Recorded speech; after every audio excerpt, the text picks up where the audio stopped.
one thing early on that you had thought of, Jonathan, was the terror gauge. And I know that that is a very fundamental part of what makes this game different from other horror games. Will you talk about that for a little bit?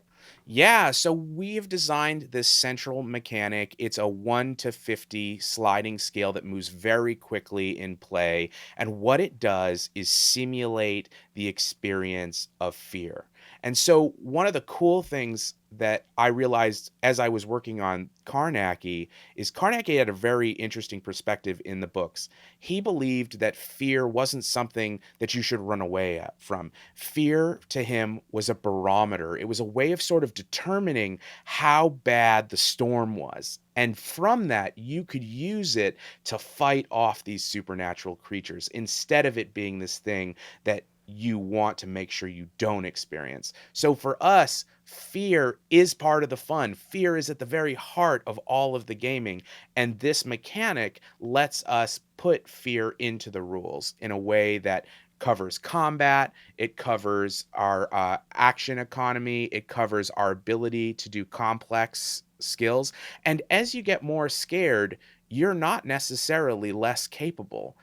The more bold you are, which is one end of the scale, the more you can do complex actions, but the slower you are.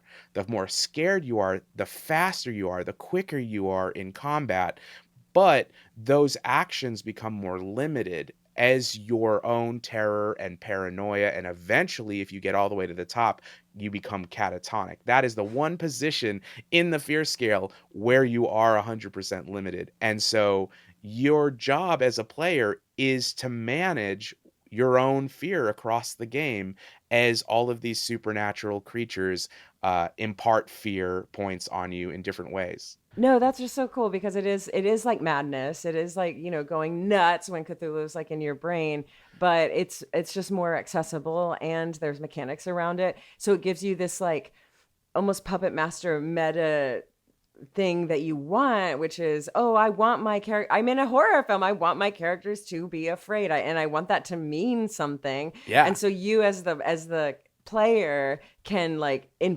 almost inflict this on your characters when not whenever you want, but in order to amplify the storytelling.